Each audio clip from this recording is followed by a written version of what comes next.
críticos en la organización y gestión, y ya me detuve en lo que se refiere a los criterios de asignación de recursos. Conversaba con uno de sus compañeros y me preguntaban si esto se debía ver solo en el diseño de una política pública. En realidad, siempre hay que ver estos temas. La política pública no es un conjunto de etapas que se queman. Es más, a propósito, yo he querido traer este tema de los criterios de asignación de recursos a la conversación sobre implementación, porque muchas veces en el Perú arrastramos criterios de asignación de recursos mal diseñados y recurrentemente implementados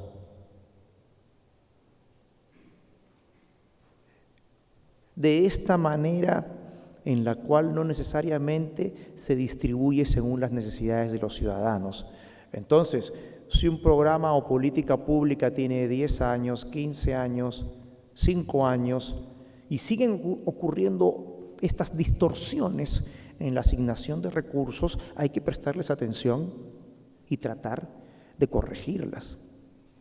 Definir mecanismos de transferencia de recursos que sean a su vez claros tanto hacia aquellos que participan quizás como proveedores de los servicios en el gobierno, si son entidades públicas, en el nivel local, en el nivel regional,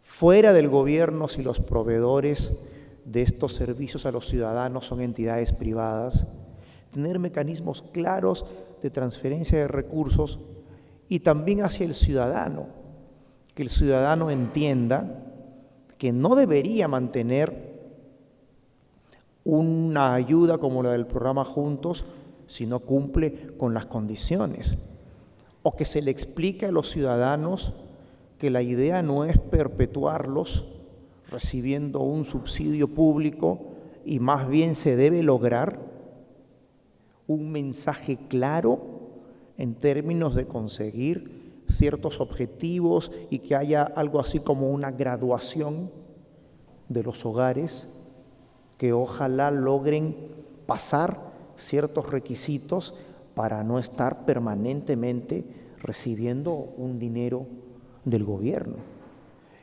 Esos mecanismos de transferencia, la claridad sobre esos mecanismos es algo cada vez más importante en política pública para que todos tengan poco a poco información más clara y mejores incentivos. Como lo decíamos la semana pasada o en la clase pasada, es muy difícil implementar una política pública como la del programa Juntos cuando no sabemos si las decisiones que estamos tomando en la transferencia de recursos pueden generar otros incentivos no deseados. Es decir, si parejas jóvenes se ven más motivados a tener hijos, eso va en contra del efecto deseado del programa, que es reducir la pobreza. Si la forma en que transferimos recursos y las reglas de juego terminan incentivando el embarazo adolescente, otra vez nos estamos equivocando y estamos implementando de manera contraria a lo que debieran ser los objetivos de ese programa en el marco de una política de lucha contra la pobreza. Ojo con eso. Entonces, permanentemente tenemos problemas por no haber explicitado estos mecanismos de transferencia de recursos y el tipo de incentivos que contienen. La relación, entonces, entre los ejecutores y la institución responsable de un programa, de una política, es muy importante si se traspasan recursos a cambio simplemente de meros informes de cumplimiento o si realmente vamos a pedirle a los actores de gobiernos regionales, de gobiernos locales, que cumplan metas de producción, metas de calidad en la atención. Esa es la relación entre la institución responsable y el ejecutor. Siempre es una relación contractual. De lo que se trata es de mejorar la calidad de los incentivos que contienen esos contratos. Que los contratos tengan más poder, también se dice, de incentivar buenos comportamientos. Y finalmente, esto también es increíble en nuestro país, muchos programas y políticas públicas carecen de funciones y actividades de seguimiento y evaluación. Carecen.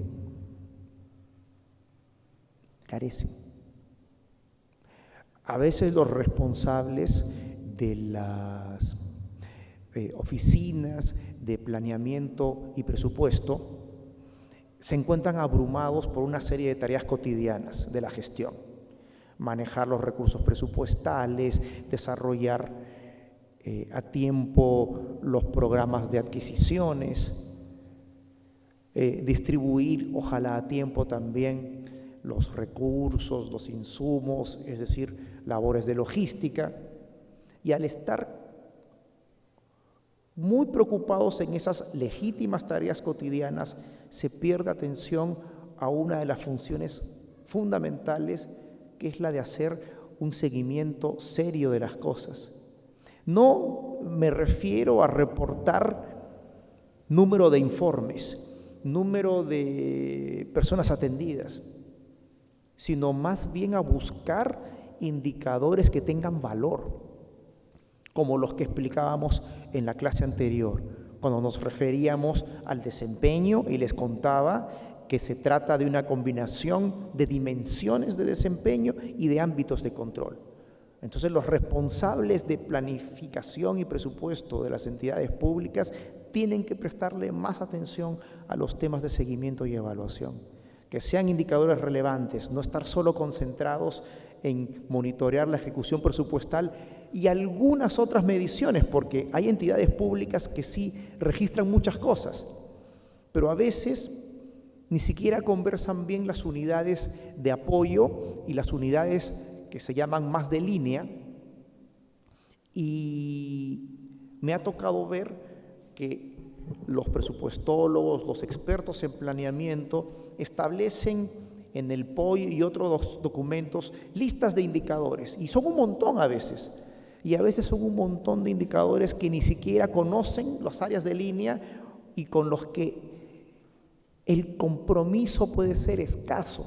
Y necesitamos, creo yo, más bien es poder avanzar en la implementación de políticas públicas, no con tantos indicadores, quizás con un conjunto más reducido, pero de indicadores significativos. Creo que hacia ahí debería apuntar un esfuerzo serio para usar mejor los escasos recursos que como Estado tenemos en la recolección de información. En la sesión de mañana voy a darles varios tips sobre evaluación. La evaluación tiene que ser lo más independiente posible, es decir, ojalá que sea un proceso técnico. Las autoevaluaciones son muy engañosas. Las entidades públicas que implementan políticas deben apropiarse de los resultados de una evaluación, pero el tipo de evidencia que estoy mencionando desde la sesión primera sobre formulación, el tipo de evidencia que necesitamos para mejorar las políticas públicas es principalmente evidencia sobre resultados, evidencia sobre impactos.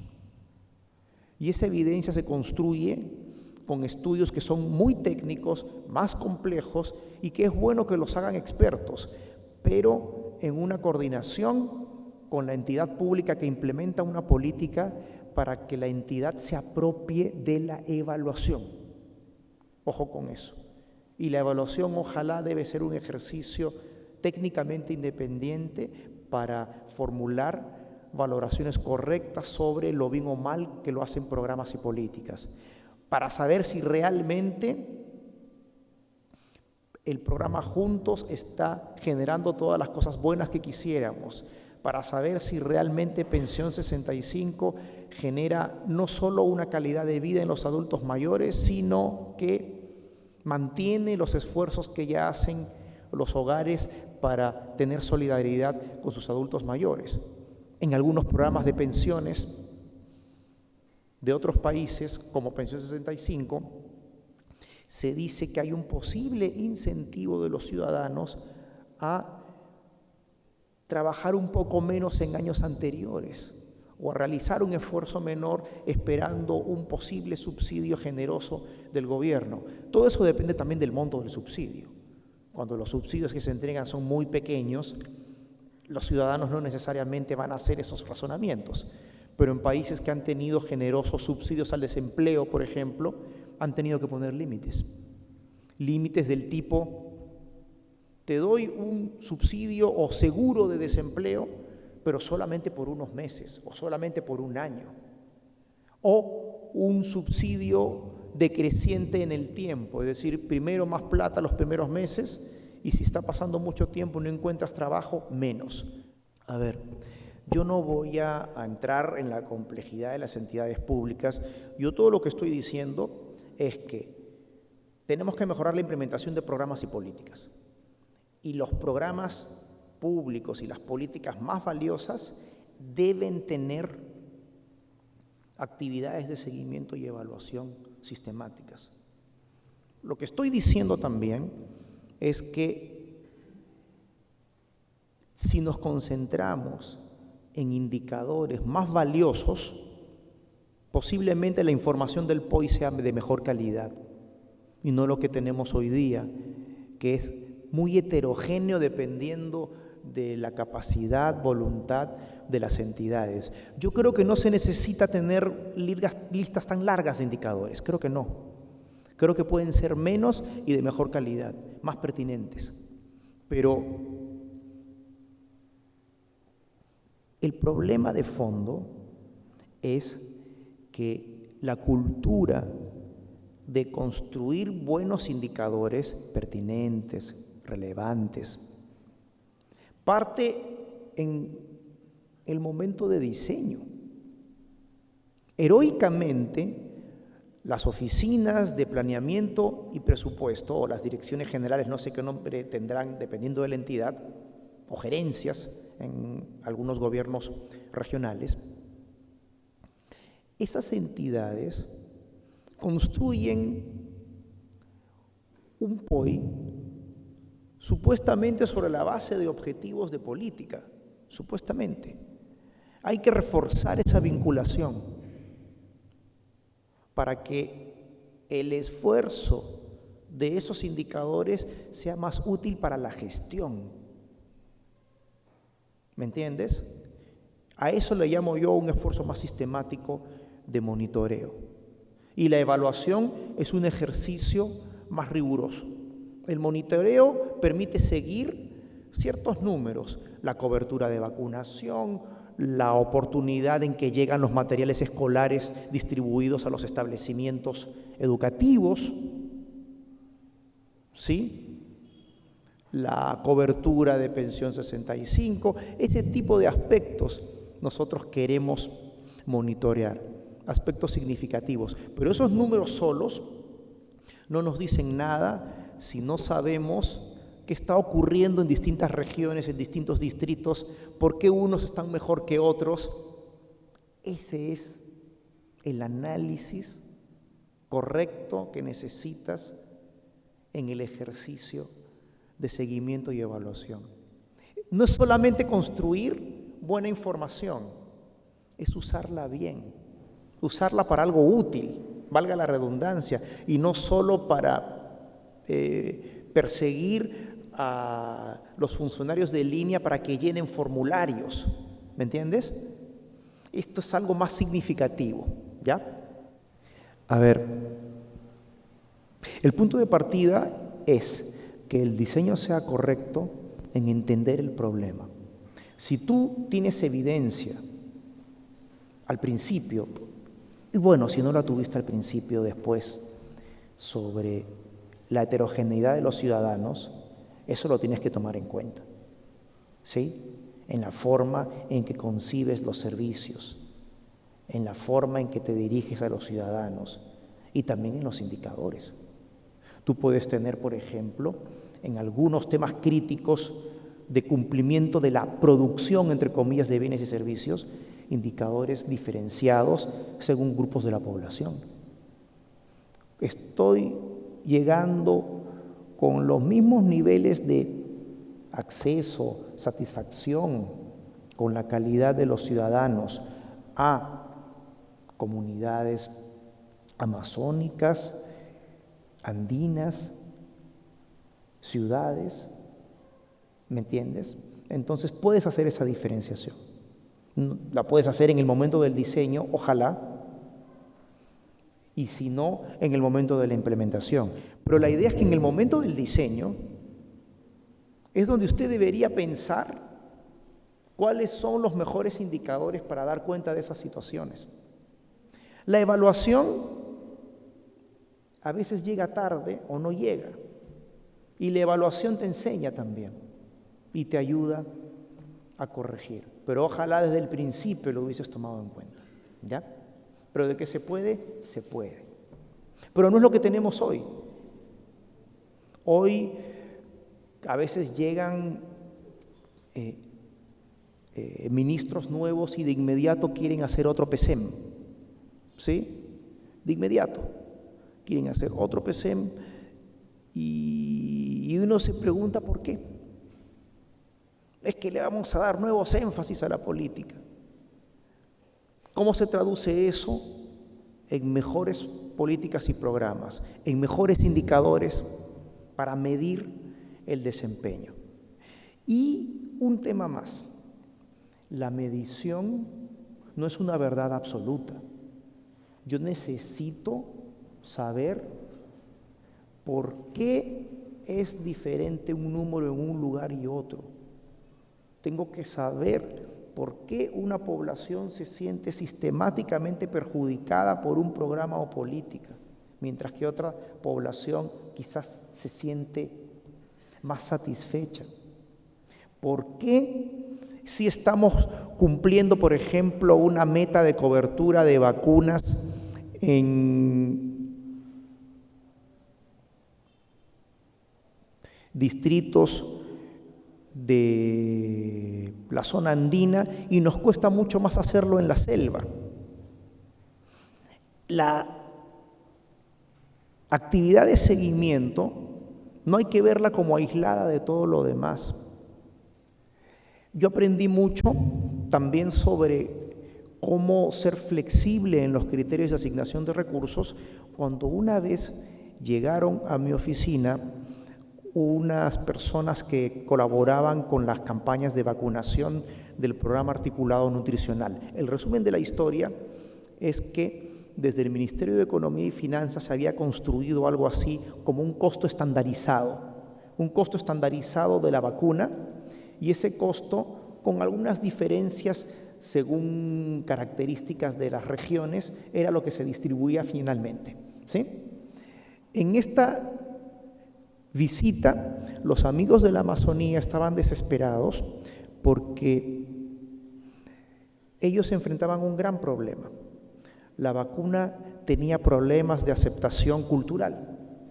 Las personas, o muchas personas, tendían a creer que una vacuna podía ser algo maligno que inyectase a los niños una sustancia inadecuada, nociva, y que podía eventualmente alterar la naturaleza, la relación del ser humano con el ecosistema, etc.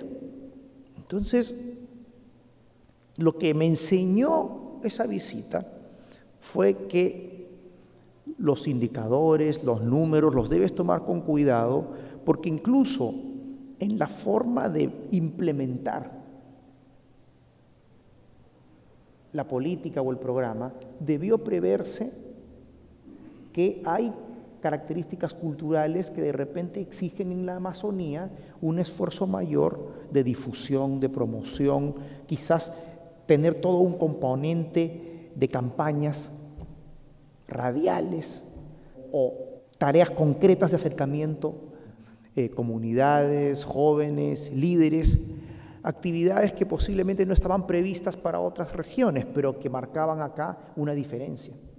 Entonces los números solos se deben interpretar con elementos cualitativos y más bien a veces también llegan primero los elementos cualitativos, que son los que te enseñan que algo con los números no anda muy bien.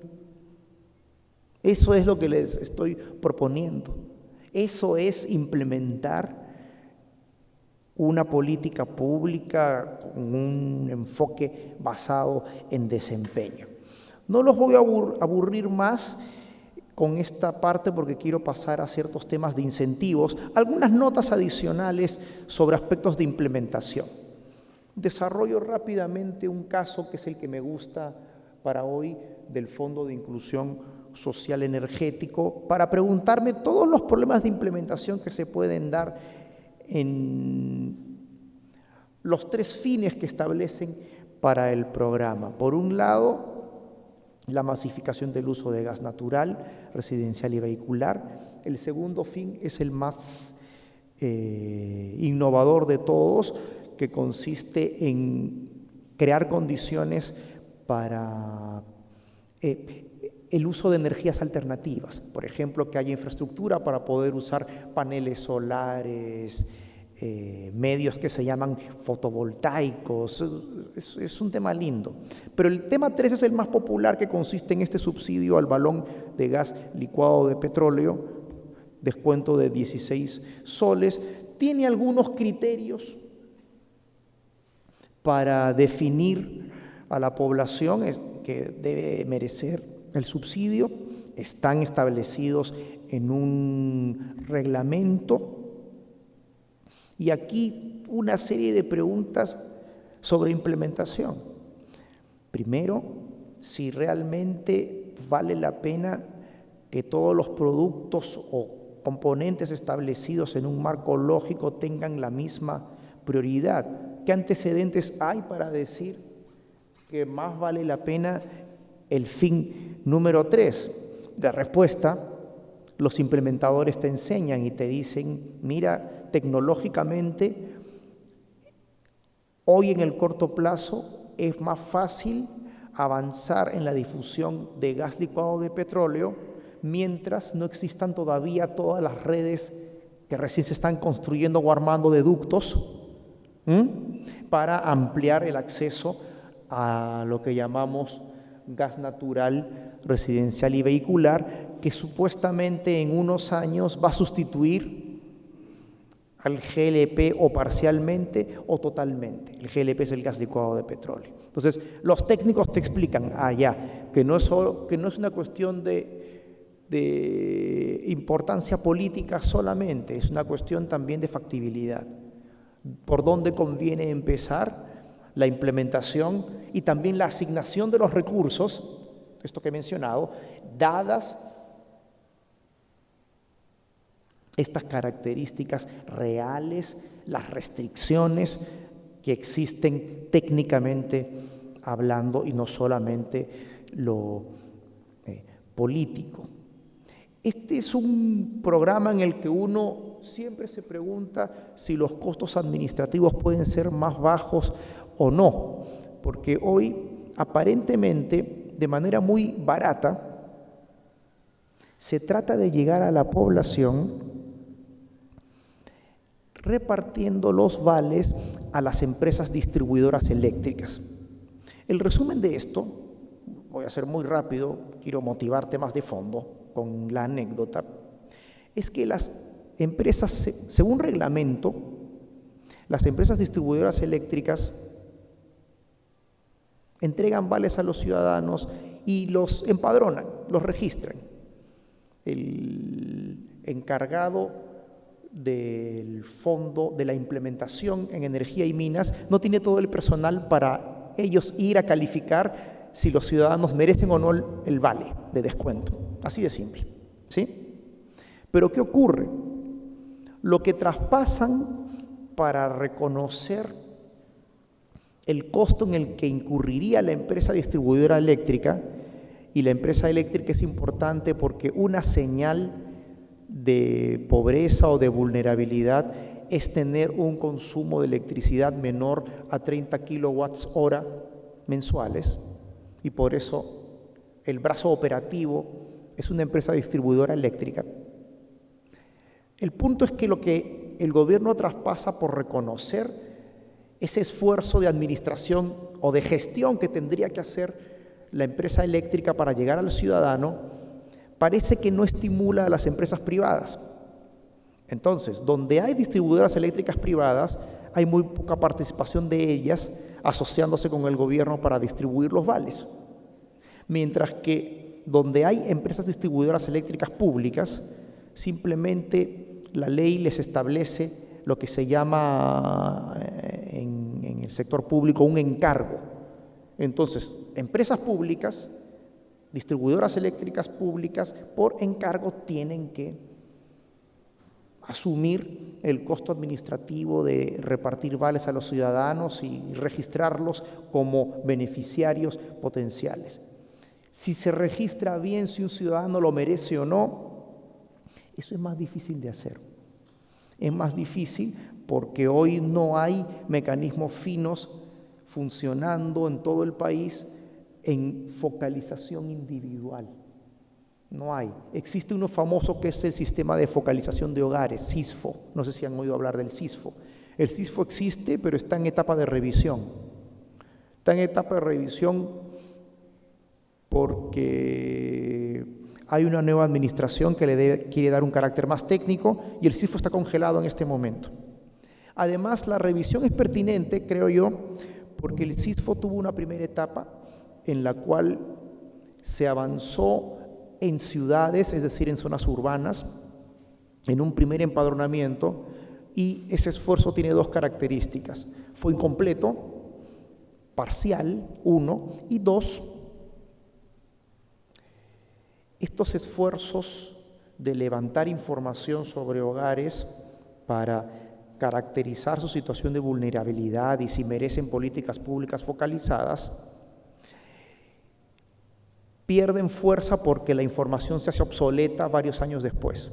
Entonces, el primer levantamiento, barrido censal que hizo el SISFO en ciertas ciudades, perdió actualidad y se tiene que revisar, y se están revisando a su vez los criterios del sistema de focalización. Entonces, al no haber un criterio claro y ya bases de datos como deberían existir en el Perú para que se usen en todos los programas públicos focalizados, entonces se ha tenido que usar este plan B.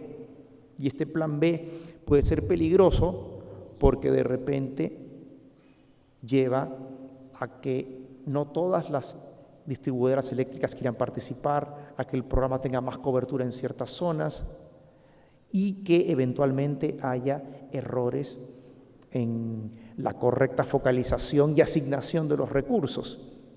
Y aún no sabemos qué proporción podría estar recibiendo este balón gracias al descuento sin ser población pobre o vulnerable. Esos errores podrían existir hoy en la implementación y recién estamos aprendiendo.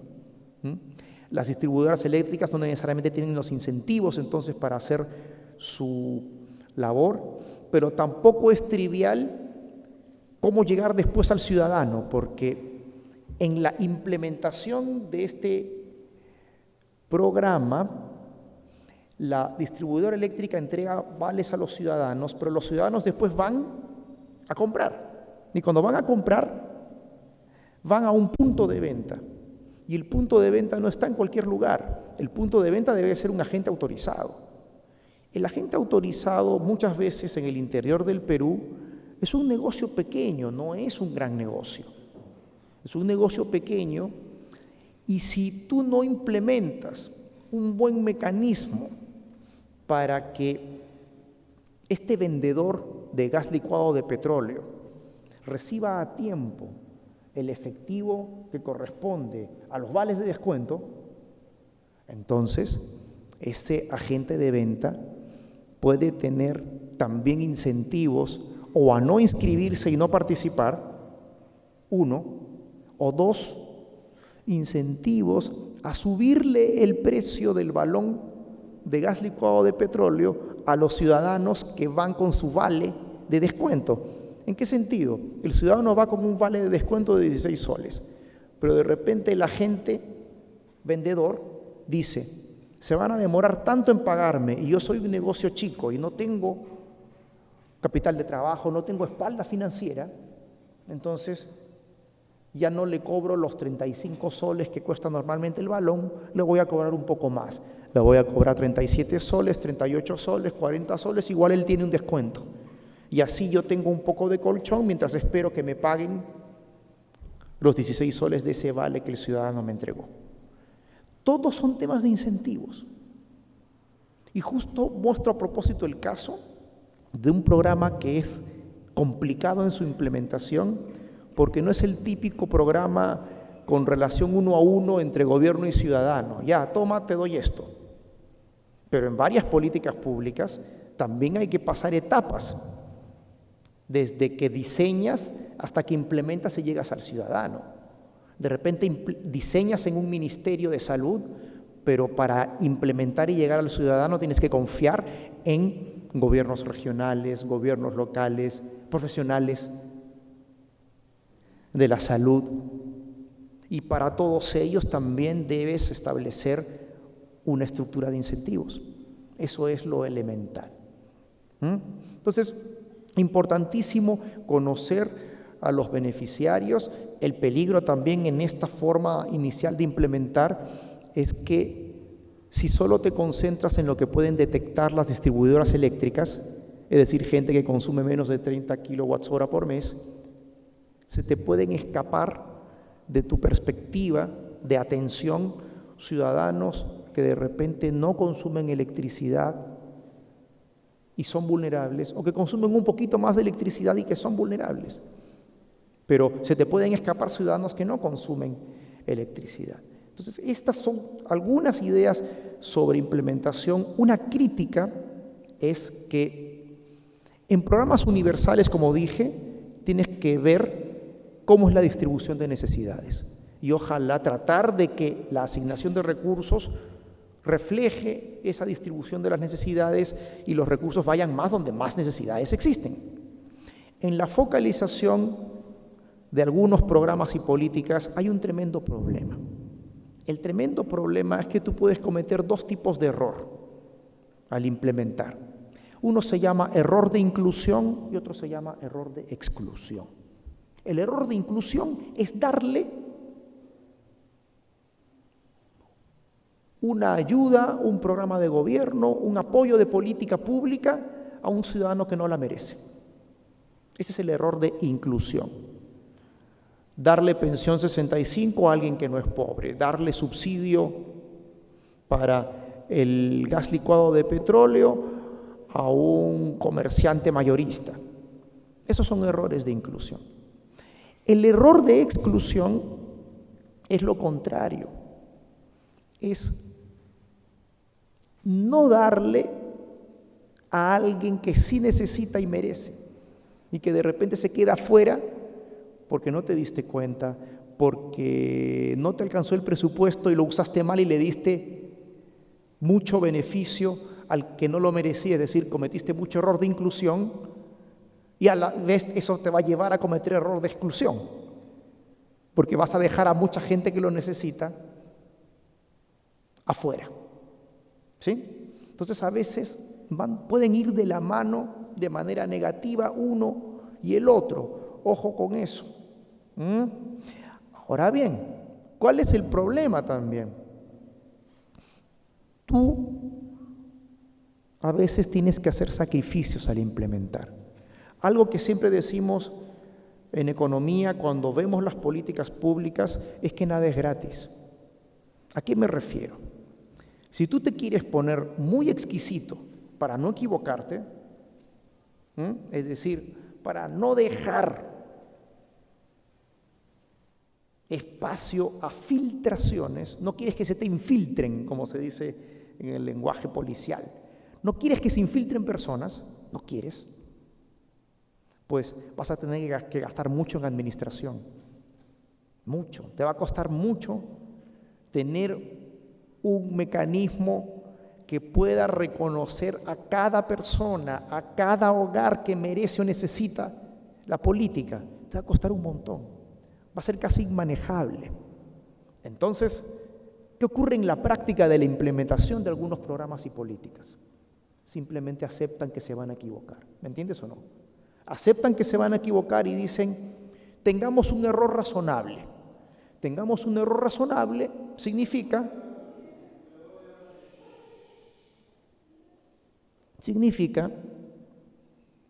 que si se trata de resolver problemas de población que es muy pobre, y tú sabes que en una comunidad, en un centro poblado, los ciudadanos tienen características socioeconómicas parecidas, tú dirás, de repente hay uno o dos en el barrio que tienen una mejor condición. Ya, 3, 4, 5. Entonces tú dices, no voy a perder tiempo en buscarlos para excluirlos y simplemente apoyo a toda la comunidad, me equivoco un poco, pero manejo razonablemente el costo administrativo de implementar un mecanismo de selección de personas. Ese es el típico dilema que existe en la implementación de programas focalizados y también de programas universales que tienen que priorizar recursos, que es algo que ocurre a cada rato. No es que la declaración de que un programa o política en el Perú sea universal implique que ya todos los ciudadanos peruanos lo tienen. No es así. Realmente no es así. ¿Qué tenemos de universal? Pocos programas, pocas políticas. ¿Han visto cuánto tiempo esperan un montón de ciudadanos en una cárcel sin recibir sentencia? Esperan mucho tiempo, mucho tiempo en condiciones indignas. Entonces, hola Fernando, es crucial en la implementación tanto de programas universales como de programas focalizados, tener criterios e implementar criterios que permitan manejar razonablemente ese costo de administración. Dicen que lo perfecto es enemigo de lo bueno y aquí también aplica. Y ese es el balance sobre el cual les quería hablar.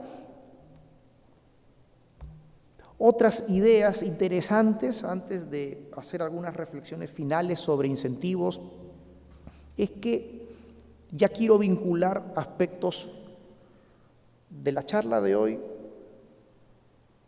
no solo con la primera sesión, sino también con la que viene mañana. Mañana vamos a hablar bastante más de monitoreo y evaluación. Pero desde que usted implementa, debe tener claras sus ideas para un plan de monitoreo, tener una estrategia que va más allá de la estrategia general de la Oficina General de Planeamiento y Presupuesto. Yo me refiero a un plan de monitoreo específico a políticas y programas relevantes, donde tienes claro cuál es el conjunto crítico de indicadores, para quién quieres información, quién la va a usar, la vas a difundir a los ciudadanos, va a ser solo para uso interno en la alta dirección del ministerio, cuál es la información que ellos necesitan, qué instrumentos vamos a utilizar. Ahí hay un tema en los planes de monitoreo. Yo confío cada vez más en la combinación de registros administrativos con encuestas. Hay que atreverse a hacer un poco más de encuestas. Encuestas que sean técnicamente sólidas en su diseño muestral, representativas. Si no se puede o no dan los recursos, por lo menos investigación cualitativa bien hecha, porque hay técnicas cualitativas muy potentes como los grupos focales, las entrevistas en profundidad. Yo he hecho las dos cosas, investigación cuantitativa y cualitativa, y he disfrutado mucho la investigación cualitativa, muchísimo. Uno aprende un montón, conversando largo rato con la gente y escuchándola. Se necesita cada vez más eso. Los registros administrativos son incompletos, limitados, se desactualizan. Cuando tienes un programa o política y quieres llevar, por ejemplo, un padrón de beneficiarios, ¿ya? Un padrón. El registro se equivoca, las direcciones de repente ya no están, la gente se mueve de un lugar a otro o cambia de condición. Hay muertos que siguen recibiendo ayudas del gobierno. Entonces, aquí hay una combinación. Los registros administrativos deben mejorar, pero sin duda hay que tomarse más en serio las investigaciones cualitativas y cuantitativas. Cuando tú tienes claro el diseño de lo que quieres implementar, es decir, cuando tienes claros los objetivos y el tipo de indicadores que necesitas, también tienes clara la periodicidad con que tienes que salir a medir. Hay algunos indicadores importantes que se refieren a la evolución de la producción, de la cantidad de bienes y servicios que entregas. Esos indicadores es razonable monitorearlos con mayor frecuencia.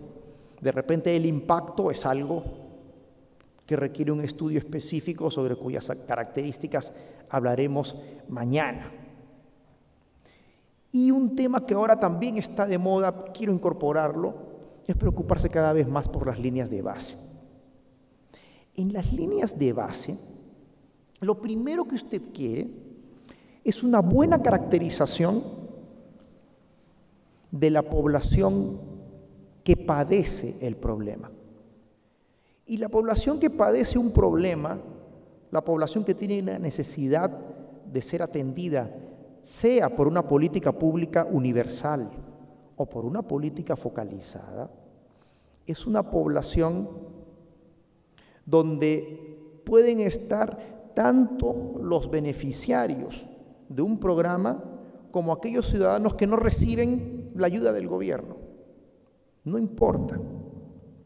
De hecho, la línea de base que a mí más me gusta es una en la cual tomas datos tanto de ciudadanos a los que atiendes con una política o programa, como a ciudadanos que no son atendidos. A veces hay ciudadanos que no logran ser atendidos por razones presupuestales. A mí me gusta en las líneas de base incluirlos. ¿Por qué es bueno incluirlos en las líneas de base si no reciben necesariamente un programa de gobierno o una política pública? Es bueno incluirlos por dos razones. Primero, porque se supone que son población que tiene el derecho. ¿Me sigues o no? Y son una población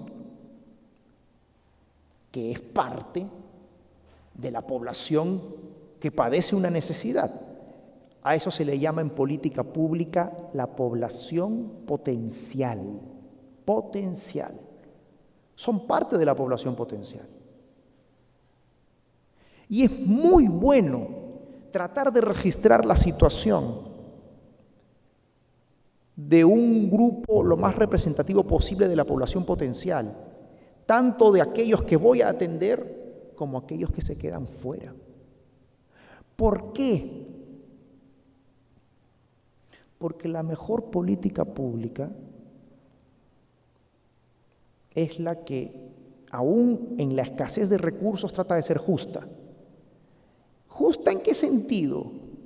Ustedes los economistas, ¿qué tienen que ver con la justicia? Todo esto tiene que ver con la justicia. Justa quiere decir que, siendo idealista, si no me alcanzó la plata para todos,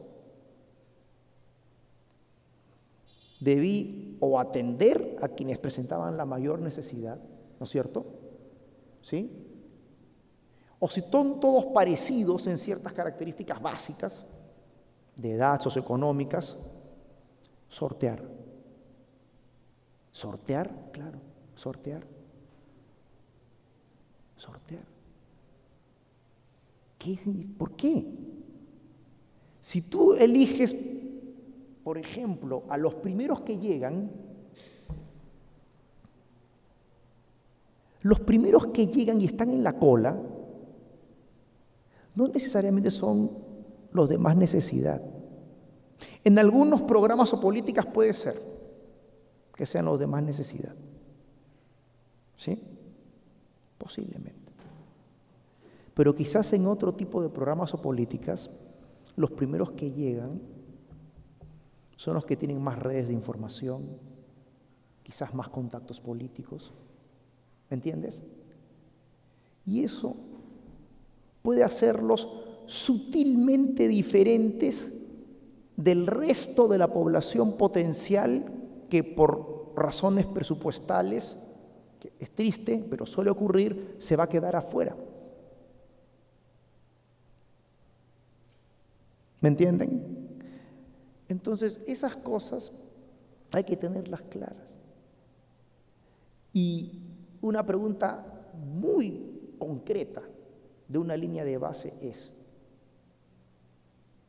¿son estadísticamente parecidos los que realmente logran entrar y beneficiarse con una política o programa público y aquellos que no tienen acceso? ¿Mereciéndolo? ¿Son realmente similares estadísticamente? Si fueran similares, estamos bien. Si son diferentes, una posibilidad es que hayamos focalizado correctamente, buena noticia, y haber priorizado a los de mayor necesidad. La otra posibilidad es habernos equivocado y haber sesgado al revés. Sesgar es una palabra típica que se usa en la evaluación de políticas públicas. La voy a desarrollar más el día de mañana. Ahora bien, los devuelvo otra vez a la antipática racionalidad limitada de las políticas públicas. Si usted quiere hacer bien una línea de base, no puede medir a ciegas cualquier cosa. Usted necesita volver a su diseño. Es decir, si usted hizo un diagnóstico sobre las causas de un problema, ¿por qué hay una parte de la población del Perú que cocina con energías muy contaminantes y nocivas para la salud? ¿Por qué? ¿Qué características tienen esos hogares? ¿Qué determina eso? ¿Solo características de ingresos, de localización geográfica, patrones culturales? Todos esos determinantes se llaman modelo de causalidad.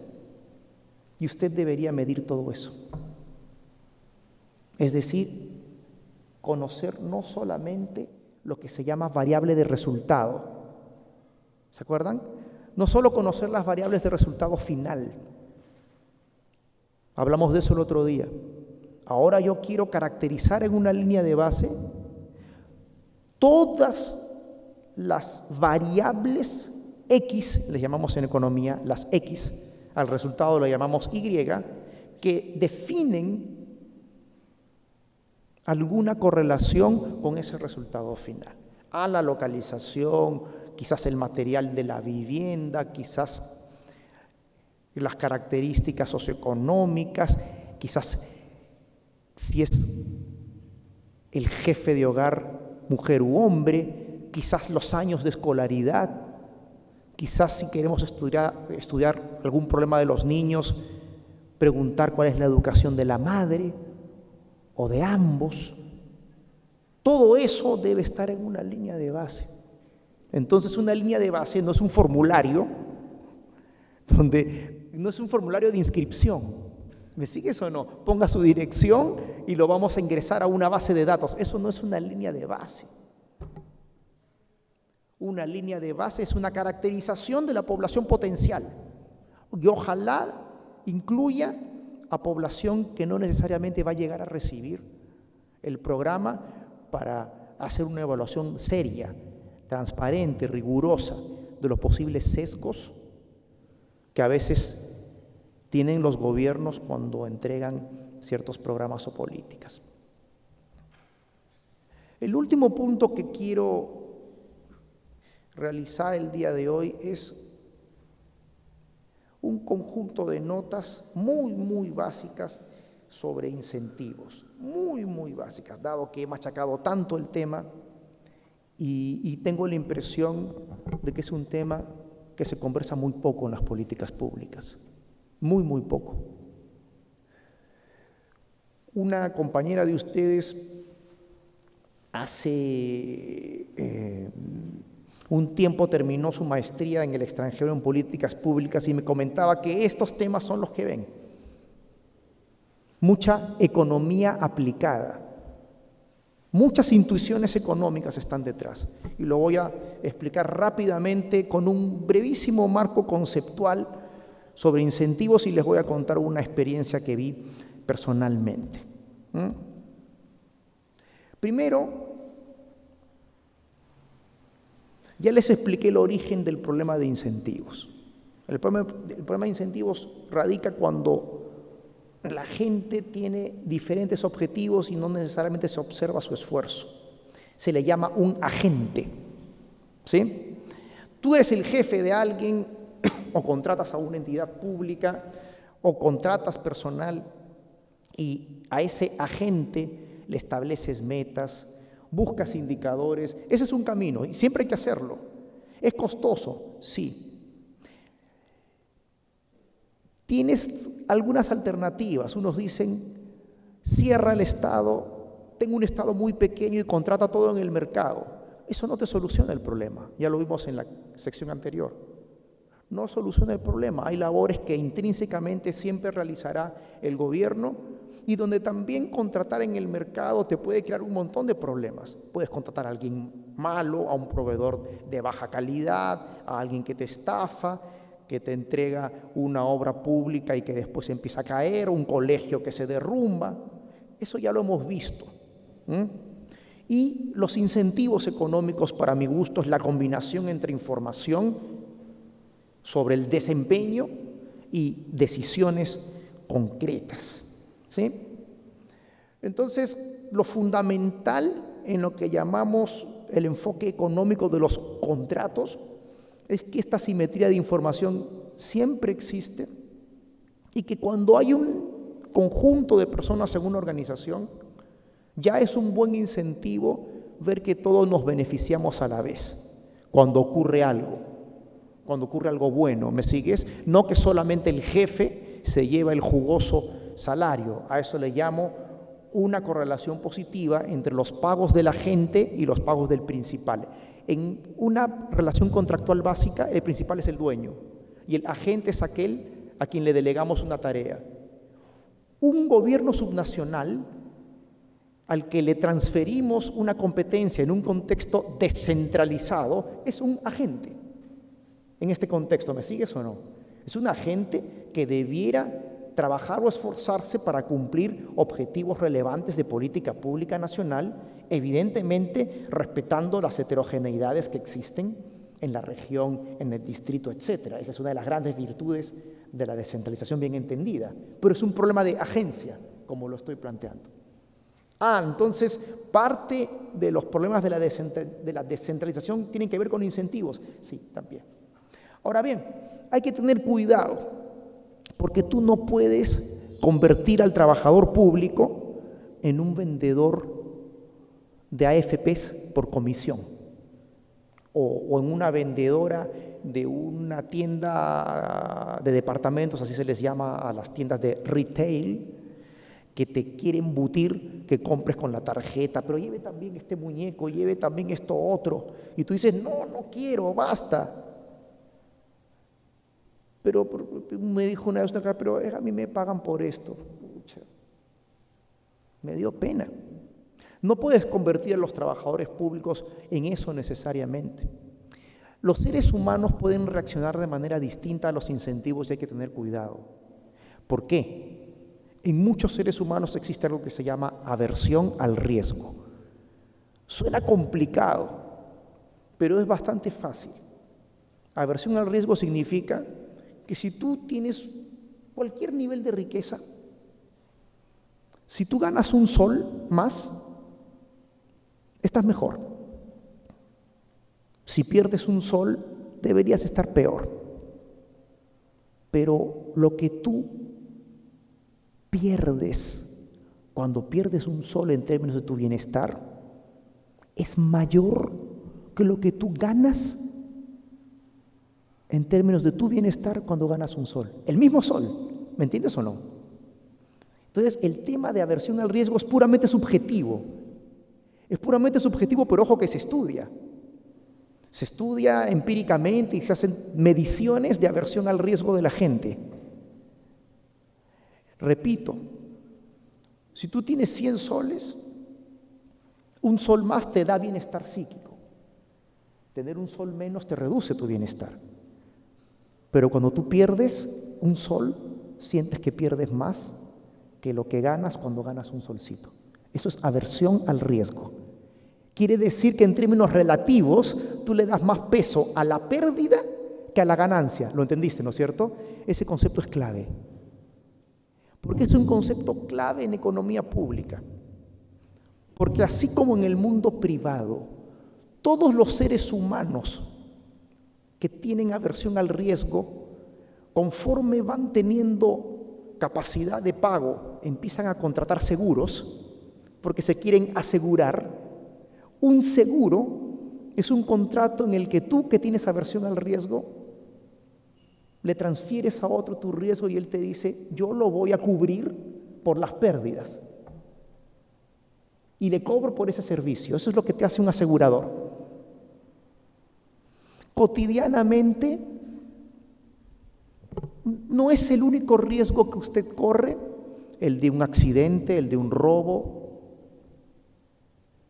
Cotidianamente en tu trabajo las cosas pueden salir mal. Volvamos a la oficina de planeamiento y presupuesto. Los indicadores pueden darse resultados muy distintos a lo planificado, a lo que estaba en las metas. Algo ocurrió.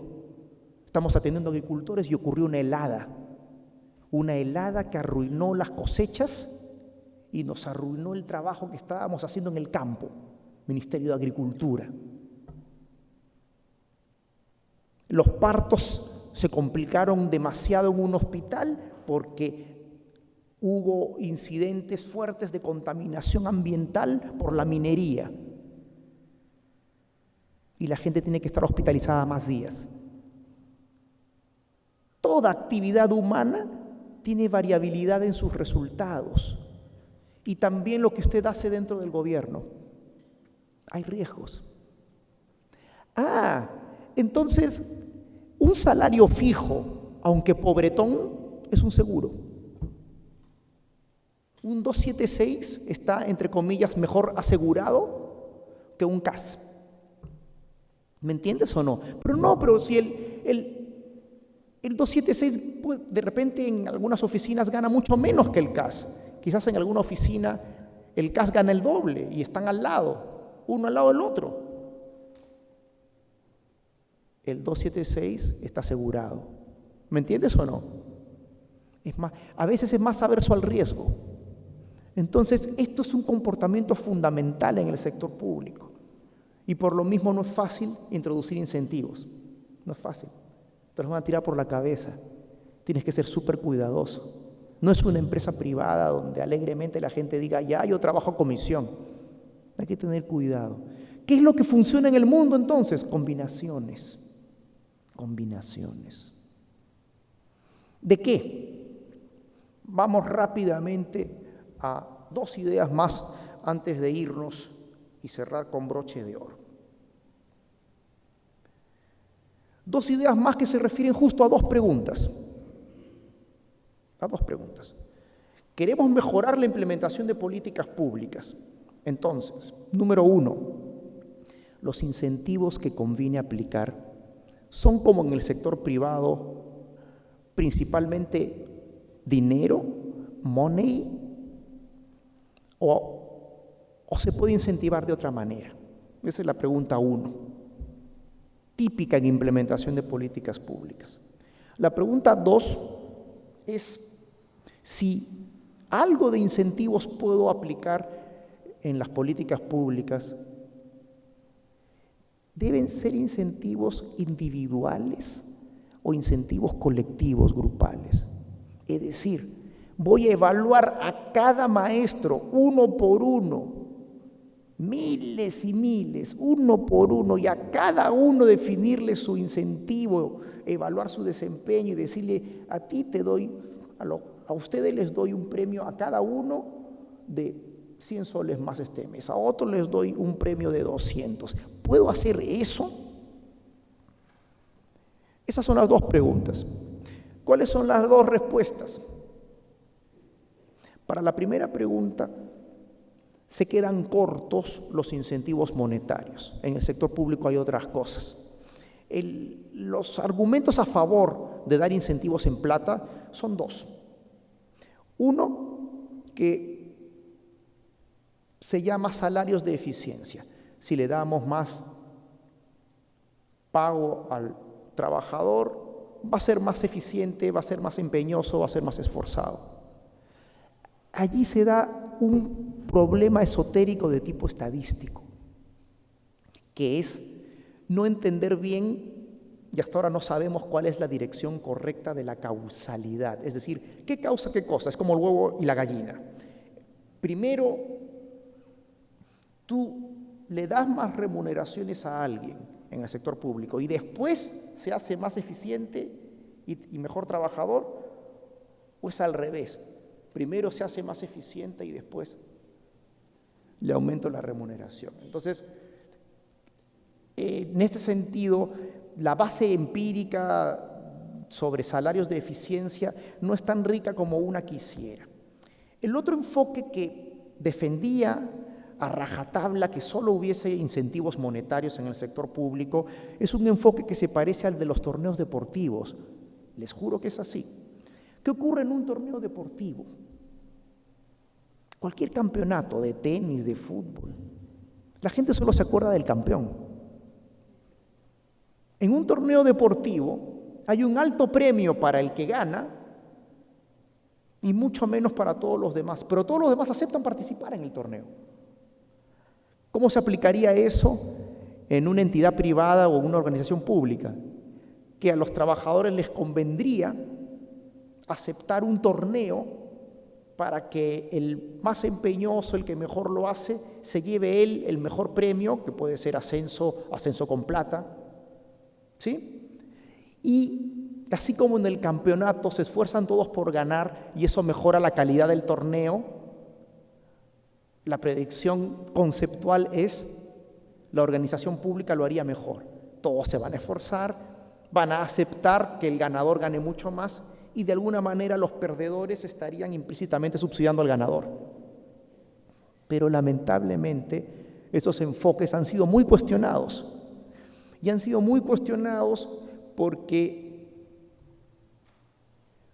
hay muchos trabajos que demuestran que ante ese tipo de incentivos monetarios como los de un campeonato en las organizaciones públicas, los trabajadores pueden tener tanto comportamientos positivos que le hacen bien a la organización pública y al ciudadano, pero también pueden tener comportamientos negativos, serrucho, franela, comportamientos improductivos. No sigo, ya lo entendieron perfectamente, mis heroicos amigos, ya lo comprendieron, son lo máximo. Y entonces, ¿qué hemos aprendido? Para la pregunta 1, que no es bueno confiar en los incentivos monetarios solamente, son peligrosos. Más bien en el sector público hay más espacio, crecientemente en países desarrollados, para tener éxito con incentivos no monetarios. También reconocimientos, rankings de desempeño, ascensos, dar más responsabilidades. La descentralización, entendida como asumir más responsabilidades por una entidad, es un incentivo que ha sido parte de la modernización del Estado en la implementación de sus políticas públicas en varios países. No ha habido una política sistemática de incentivos y necesitamos algo así urgentemente. De hecho, tú podrías utilizar varias estrategias como las que mencionas. La capacitación es un buen incentivo. ¿Quién no quiere progresar? En algunos países hay becas. Hay becas y se elige a los que pueden recibir esas becas para estudiar su maestría. Y el sector público le paga maestrías a su gente, o dentro del país o en el extranjero. Son incentivos potentes y que tienen un impacto interesante. Entonces, en la pregunta 1 hay espacio para incentivos no monetarios. Sin duda, primero hay que establecer mejor ciertas bases, hay que nivelar un poco el terreno, porque hay un desorden salarial muy fuerte y eso impide que podamos desarrollar mejores incentivos y por lo tanto creo que esa es una etapa que hay que realizar sí o sí. Y finalmente dije que había una segunda pregunta, si los incentivos son mejores a nivel individual o a nivel de grupo. No hay una verdad absoluta sobre esto. Los países más desarrollados en sus políticas públicas tienden a una combinación, pero se confía cada vez más en los incentivos grupales, en los colectivos, aún cuando sabes que en un grupo, en un equipo de trabajo, siempre puede haber alguien que se esfuerce menos, que saque la vuelta. Ya sabemos que hay asimetrías de información. Ocurre también cuando un grupo de estudios hace un trabajo, en fin, eso es lo que pasa. Pero aún así el incentivo colectivo parece que está funcionando mejor en varios países. Entonces, estas combinaciones híbridas son las que hoy marcan mucha diferencia, para mi gusto, en el éxito en la implementación de políticas públicas. Un caso que les contaba en el break, y con eso ya me despido, y voy a pedirles que lean algo, les voy a dejar material, es la historia de un país vecino donde casi todas las entidades públicas entran a un programa que se llama de mejoramiento de la gestión. El resumen, y con esta diapositiva me despido, es que es un programa de incentivos colectivos. Se establece una lista de indicadores y cada entidad pública firma un contrato. Y es un contrato anual, donde cada año tienes indicadores más exigentes. El resumen es que si la entidad pública cumple y el rango de cumplimiento de esos indicadores está entre 90 y 100%, todo el personal aumenta ese año su sueldo en 5% por año. Si el cumplimiento es parcial, entre 75 y 89%, la remuneración aumenta en 2.5%. Pero si tu cumplimiento es menor de 75%, cero. Y así funciona cada año, planteándole metas cada vez más exigentes a las entidades públicas. Es un mecanismo colectivo de incentivo que ahí está, funciona razonablemente bien. Entonces, no quiero cansarlos más, simplemente quería motivar algunas ideas, desafíos que tenemos en la implementación de nuestras políticas públicas, en algunos puntos relevantes en este breve espacio. Estos temas los desarrollamos en un semestre completo en la universidad, pero ojalá esto les sirva de motivación para seguir estudiando, seguir leyendo, disfrutando los materiales que estamos compartiendo con ustedes para estas charlas. Muchas gracias, tengan una muy buena noche, ha sido un gusto verlos. Que estén muy bien.